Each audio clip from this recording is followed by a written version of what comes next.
Ele nunca me mandou curar os doentes.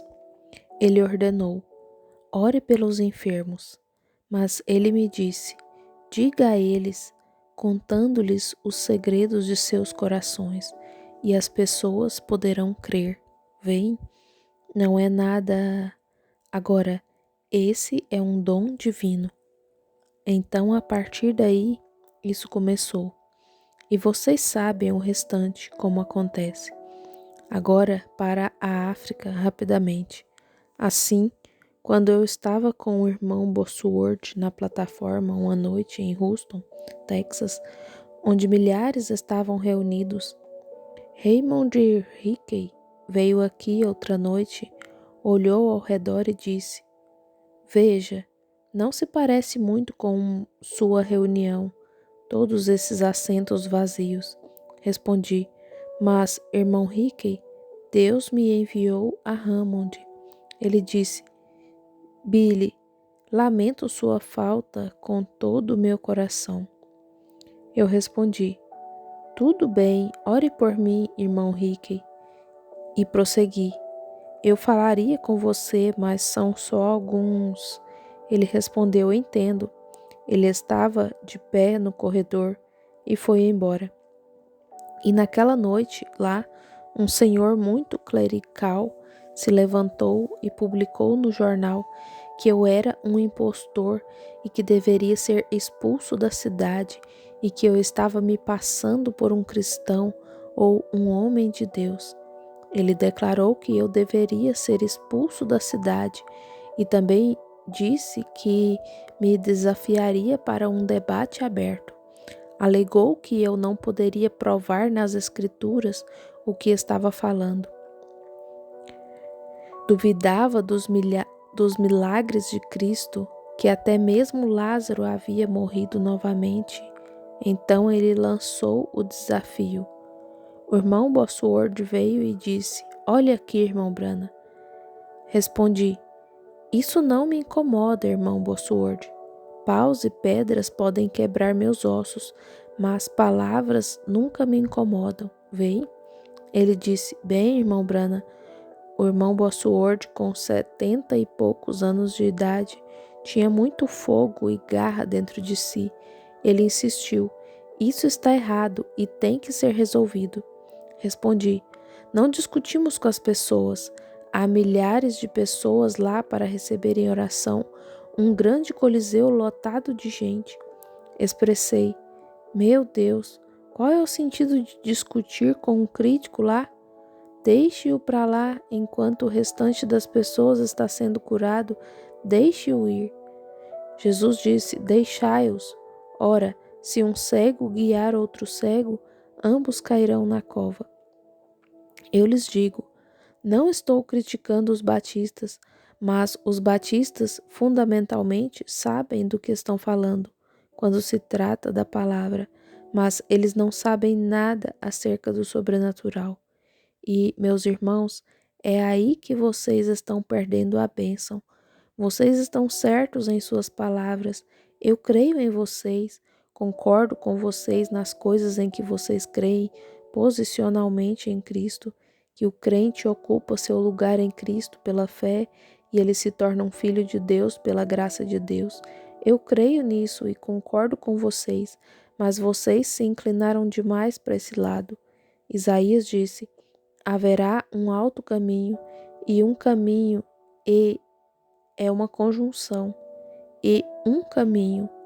Não será chamado de alto caminho da santidade, será chamado de caminho da santidade, bem no meio da estrada. Deste lado há isto. Algumas pessoas, quando nascem de novo, ficam bem no meio do caminho, com os olhos em Cristo.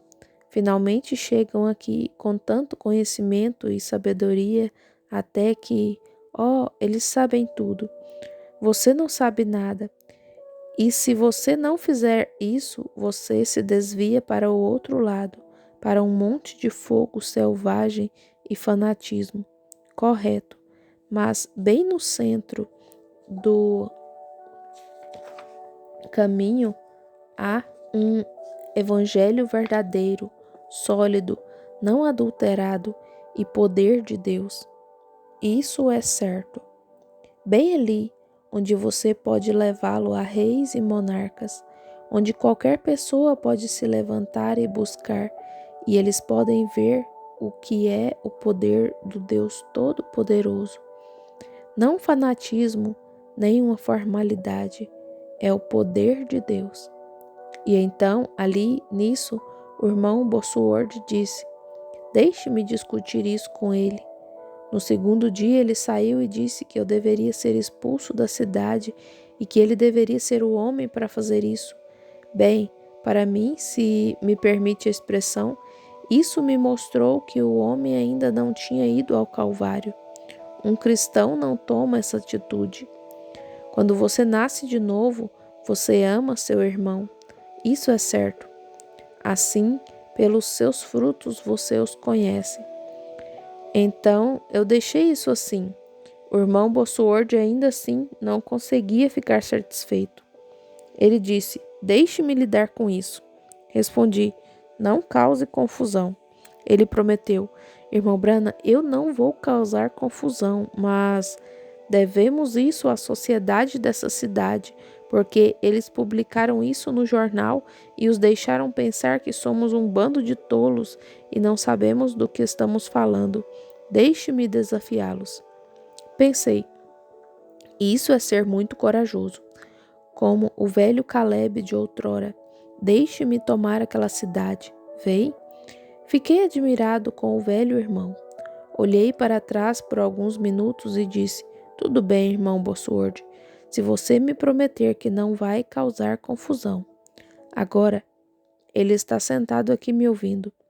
E ele respondeu: não vou causar confusão, apenas apresentarei o evangelho para ele. Então, eu consenti, tudo bem. Então, no dia seguinte, nós pegamos os repórteres, não o deixaram entrar no local onde eu estava, o Rice Hotel. Eles não os deixaram entrar no quarto, então eles queriam saber o que eu iria dizer sobre isso.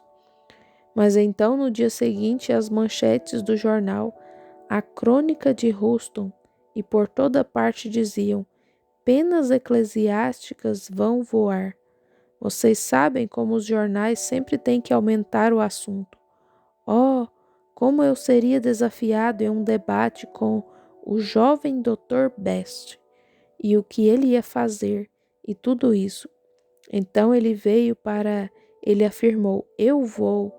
Ele foi e contratou alguns fotógrafos profissionais da Associação Americana de Fotógrafos e disse: vão e tirem 6 fotos minhas enquanto eu esfolo aquele velho. Vou esfolá-lo, esfregar sal em seu couro e pendurá-lo em minha porta como um memorial à cura divina. Você consegue imaginar um cristão falando uma coisa dessas? Não consigo imaginar um homem nascido de novo falando desse jeito. Vou lhes dizer, é isso que ia acontecer.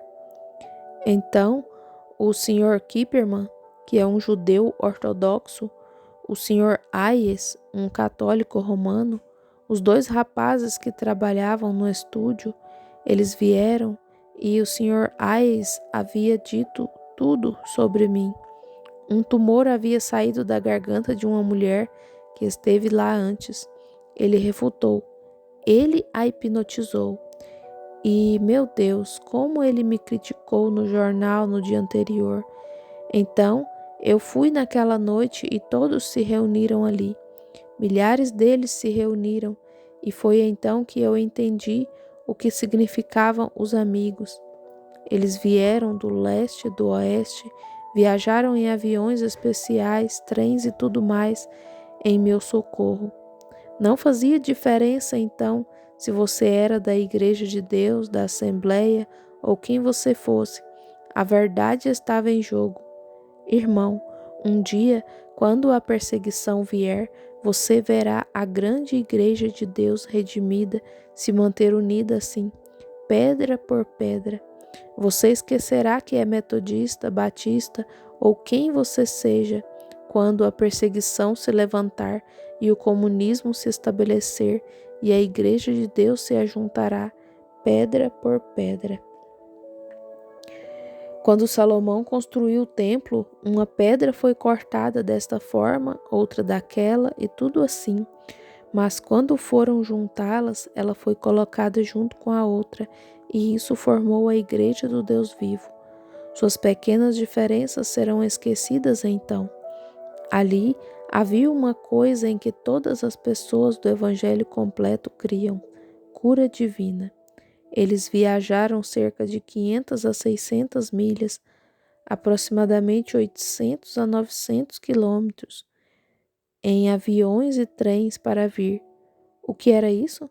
A coisa em que eles criam estava em jogo, e seu amigo, em quem eles criam, estava ali para enfrentá-la.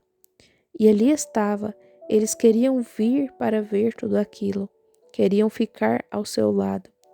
Essa é a maneira de fazê-lo. Aleluia! Sou um verdadeiro quentaquiano. Juntos nós permanecemos, divididos nós caímos. É dessa maneira, cristãos. Se já houve um tempo em que devemos nos unir, é agora. É agora.